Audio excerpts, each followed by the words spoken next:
Hey there, it's Ollie. As stated in my last video, um, this is the second of the three movies I saw, being Malcolm X. This is another one that I've seen chunks of before, and of course, know the story, know the ending, that kind of thing, like because it's history. Um, and it's for me the interesting thing with this movie is that I don't know how well this same movie would have gone if it wasn't Denzel Washington as Malcolm X.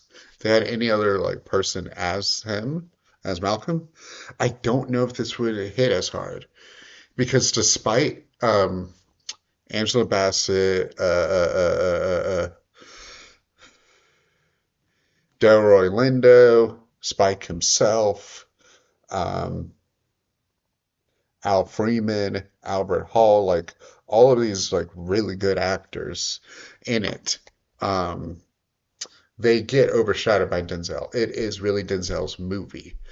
Like, of course it is because it's a biopic, but even in some biopics, there's like, oh, like Walk the Line is, Johnny and Reese Withers, yeah, Reese Witherspoon's character, or Bohemian Rhapsody's the band, or Elvis is Elvis and Colonel Parker, or Elton John's is like most of my are music biopics to be fair, but um or even like something like if there was yeah like it's one of those things where like it's solely focused on him and he's the main draw. You're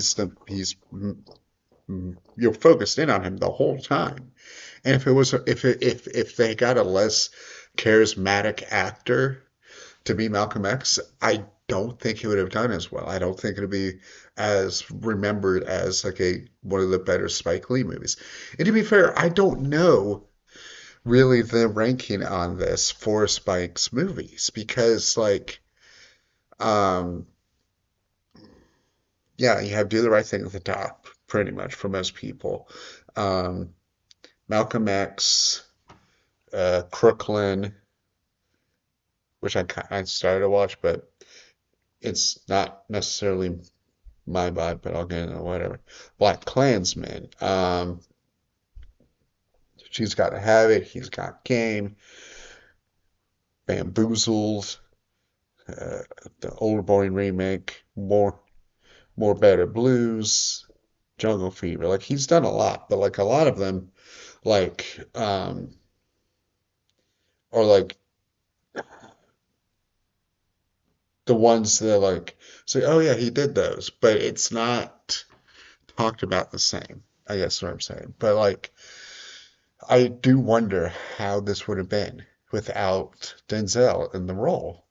Um, because thinking about it,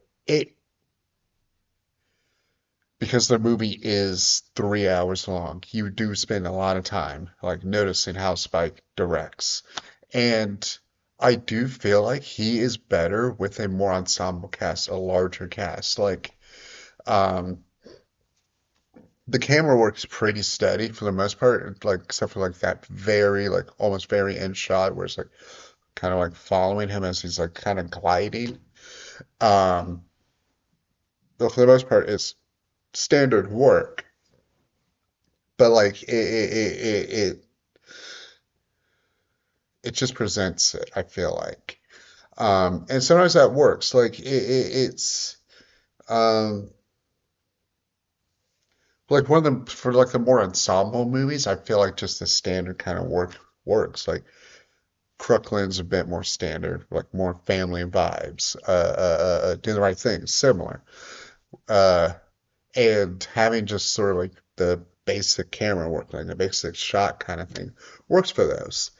This one, it could have been more interesting.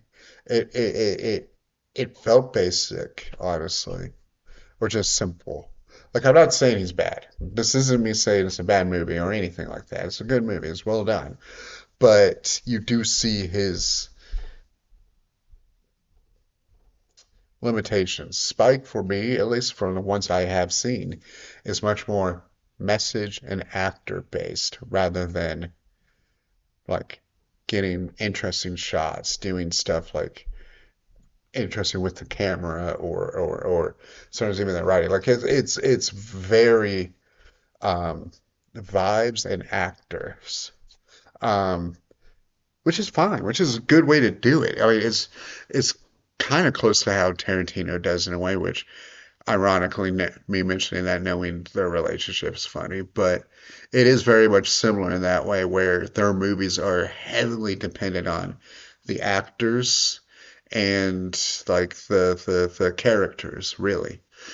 Um, am I glad I finally saw this one? Yeah, because it is one of his, it is like one that I can mark up like, yep, I saw this one like fully. Um, I think if I tried watching this not on the plane, not where I was just like locked in, I don't know, but I liked it well enough, you know, like Denzel was really good in it.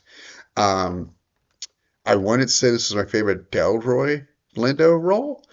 That still probably centers, but um, maybe centers, but his role in Crooklyn's like he's really good in that one. Uh, but like I said, I got like halfway through with that one, so I can't fully say. But he's really good at that. And of course, it's not Angela Bassett's best role either. Like she goes on it way better. But no, it's I mean it's a classic. So until next time.